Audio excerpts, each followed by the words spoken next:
Muy buenas noches, licenciada y compañeros. Yo les voy a hablar sobre los nidarios. Los nidarios son un grupo de organismos muy antiguos, son invertebrados con una forma simple, ¿verdad? A pesar de ser muy antiguos, tienen pocos rasgos evolutivos. Los nidarios se organizan bajo el filo Nidaria, que se divide en tres clases principales que a la misma vez se dividen en sus filos. Estas tres clases son la Anthozoa, la Medusozoa y la Endocninozoa. Entre las características generales de los nidarios tenemos que tienen una forma de saco con un único orificio que comunica al exterior. Son animales diblásticos con simetría radial primaria. Son diblásticos porque este orificio, que es una cavidad gastrovascular, les funciona tanto como boca como también ano. Poseen tres capas, una capa externa con una función protectora denominada ectodermis, una capa interna denominada gastrodermis, que la utilizan para la alimentación, la excreción y la expulsión de los productos genitales. Esta es la cavidad gastrovascular. Y una tercera capa denominada mesoglea, es una capa que se encuentra entre la ectodermis y la gastrodermis. Es gelatinosa y muy rica en colágeno. Pueden poseer uno o varios tentáculos alrededor de la boca, y en estos tentáculos hay presencias de células urticantes llamadas nidocitos, que de hecho estos nidocitos son los que le dan el nombre al filo de Nidaria, porque son muy representativos de estos organismos y están presentes en todos los miembros del filo.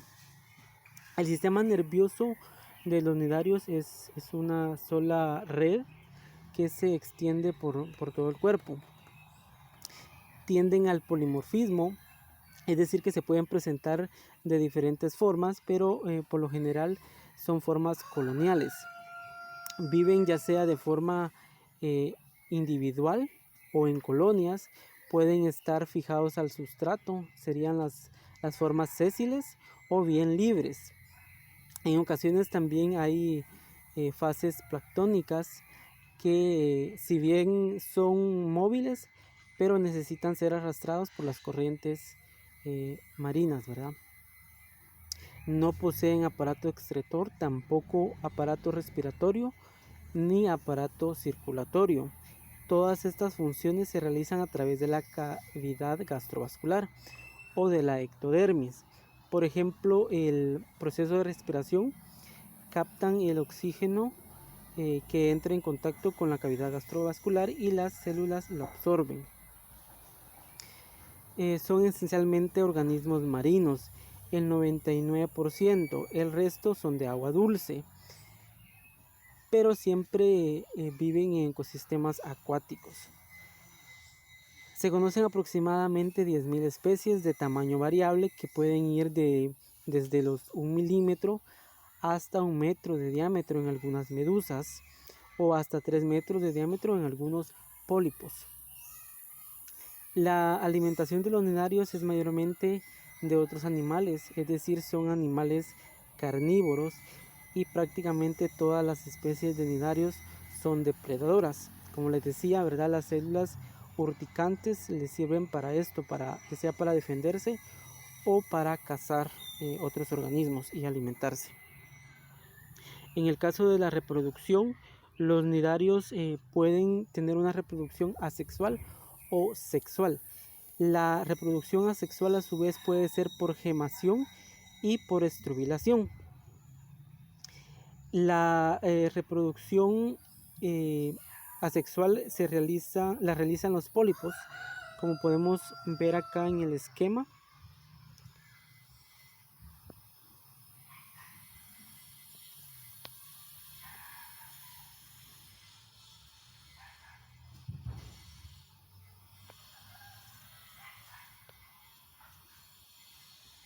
Muy bien, si ubicamos acá el inicio de este ciclo en el pólipo, Tenemos acá el pólipo, un pólipo joven que puede realizar dos tipos de reproducción asexual: por gemación, dando origen a nuevos pólipos y formando colonias de pólipos que comparten una misma cavidad gastrovascular, es decir, está interconectada esta cavidad. O bien hay pólipos especializados que pueden realizar una reproducción por estrobilación a través de una fisión transversal, dando origen a medusas jóvenes que se separan de los pólipos. Luego estas medusas adultas, maduras, que pueden haber especímenes masculinos como femeninos, llevan a cabo la reproducción sexual a través de gametos, ¿verdad? A través de la liberación del gameto femenino como también del gameto masculino, y la fecundación se realiza de manera libre. Esto da origen a una larva denominada plánula. Esta plánula busca un sustrato para fijarse, dando origen a un pólipo, y de esta manera se estaría repitiendo el ciclo de reproducción. La mayoría de dinarios tienen una alternancia entre la fase sésil, ¿verdad?, de pólipo, y la fase de medusa. El hábitat de los nidarios. La mayoría vive en hábitats marinos, es decir, agua salada. El 99% de estos organismos se encuentran en los mares, ya sea a grandes profundidades o no tanto. Y el resto son de agua dulce, como las hidras o ciertas medusas de los grandes lagos africanos, pero siempre son hábitats acuáticos, es decir, no viven o no existen fuera del agua. La importancia biológica de los nidarios. La principal importancia biológica de los nidarios es que sirven o funcionan como barreras naturales en las costas de los mares, ¿verdad? Por ejemplo, los arrecifes de coral albergan gran cantidad de organismos marinos, peces, moluscos, y esto ayuda pues a mantener los ecosistemas marinos y mantienen el equilibrio de los mismos. También existe aplicaciones médicas de la sustancia de algunos nidarios. Hay aplicaciones experimentales para tratar enfermedades como el SIDA o como algunos tipos de cáncer. Esta sería prácticamente toda mi exposición, compañeros. No sé si la licenciada tiene algo que agregar. Yo, bueno, tengo un poco de tiempo, les voy a mostrar algunos ejemplos. Acá tenemos esta es una anémona perteneciente a la clase Anthozoa. Vemos que su coloración es blanca, un tanto transparente. Vemos que tiene una formación de sacos, ¿verdad?